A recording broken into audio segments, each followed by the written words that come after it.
The Black Panther Party for Self-Defense was founded in October of 1966 by Huey Newton and Bobby Seale.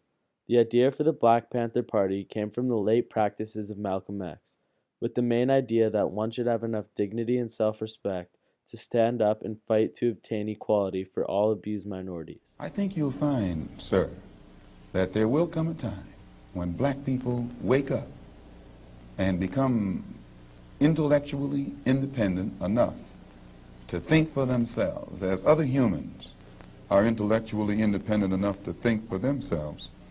Then the black man will think like a black man, and he will feel for other black people. And this new thinking and feeling will cause black people to stick together. And then at that point, you'll have a situation where when you attack one black man, you are attacking all black men. Shortly after the establishment of the group, the Panthers developed a 10-point program that set the direction for the party. It called for land, bread, housing, education, clothing, justice, and peace. With the creation of this program, it was clear the Panthers were to be taken seriously. We want power to determine the destiny of our black community. Full employment for our people. Number 3, we want housing fit, decent housing fit for shelter of human beings. Number 4, we want all black men to be exempt from military service. We want decent education for our black people in our community. Number 6, we want an end to the robbery by the white racist businessmen of black people and black people in their community. Number 7, we want an immediate end to police brutality and murder of black people. Number 8, we want all black men held in county, state, federal jails and prisons to be released because they have not had a fair trial, because they've been tried by all white juries, and that's just like being tried in Germany being a Jew. We want black people, number 9, when brought to trial, to be tried by members of their peers. And number 10, he would say, let's just summarize it. We want housing, we want clothing, we want education, we want justice, and we want peace. On October 28, 1967, Newton was arrested for allegedly killing an Oakland police officer, John Frey, in a shootout and shooting another one several times. His arrest led to the beginning of the Free Huey campaign and rallies. In May of 1967, the Black Panthers carried out their first march. The party marched on the California state capitol, armed fully, protesting the state's attempt to outlaw carrying loaded weapons in public. The police immediately responded, arresting all 30 of the Black Panther Party marchers. This act initiated a shift in the civil rights movement, showing the people that these African Americans will not stand by and watch white authorities take advantage of them.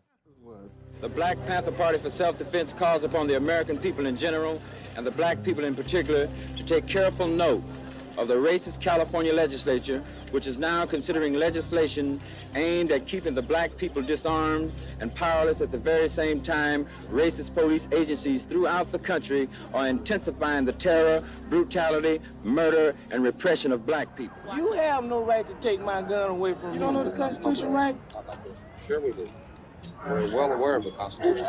I would like to have a gun back.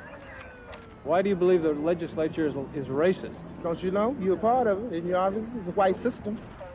Soon, the Black Panthers' uniforms of a powder blue shirt, a black leather jacket, black pants, black shoes, and a black beret became highly distinct and noticeable. As the Panthers wore their uniforms around in public, it showed that they were not scared of being assaulted or harmed, but were proud in what they stood up for, setting a standard for the rest of the African American society. By the late 1960s, the Free Huey campaigns and rallies skyrocketed, spreading awareness for the Black Panther Party to its peak. Many people thought his arrest was a political point and not a justified arrest. Huey expressed his thoughts on his arrest, saying, "You can jail a revolutionary, but you can't jail the revolution." Huey Newton was freed in 1970 due to false charges. When the Free Huey campaign took over the black community in the late 1960s, it was evident that the Black Panthers left an impact on the African American society by showing the people that taking a stand against public opinion can be done with enough dignity and self-pride. Currently, the Black Panther Party has left an impact on American beliefs. Today, the ideals they have represented have served as the foundation for many activist groups.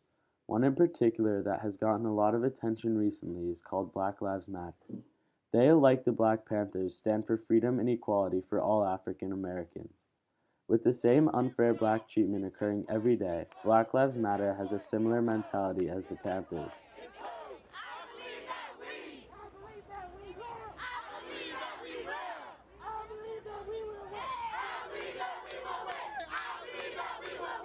Are there specific demands or call to action from the movement? Absolutely. Well, they're the same demands that people have been fighting for a long time.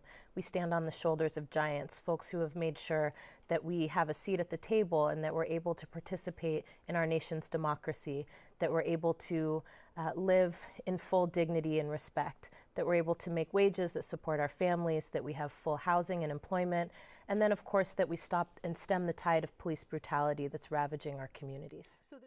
Overall, it is likely that if the Black Panthers did not take a stand as they did, there would be many people and organizations today that would have neglected to oppose popular opinion and take a stand.